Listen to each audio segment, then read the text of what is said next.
Here I have Samsung Galaxy A04s, and today I'm going to show you how to enable TalkBack feature on this device.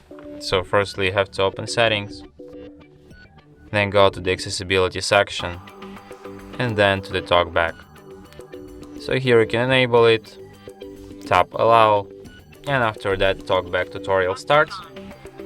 And it talks non-stop. Welcome to TalkBack, page 1 of 5. TalkBack is a screen reader intended for situations or people who have difficulty seeing the screen. Close button. Yeah, this is the most essential thing which you should know about the TalkBack.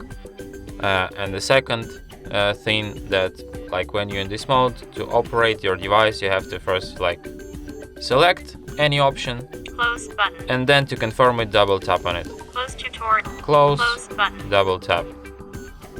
Allow.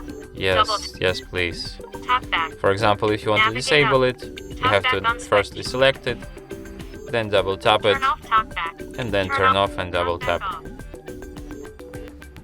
And that's it. Thanks for watching.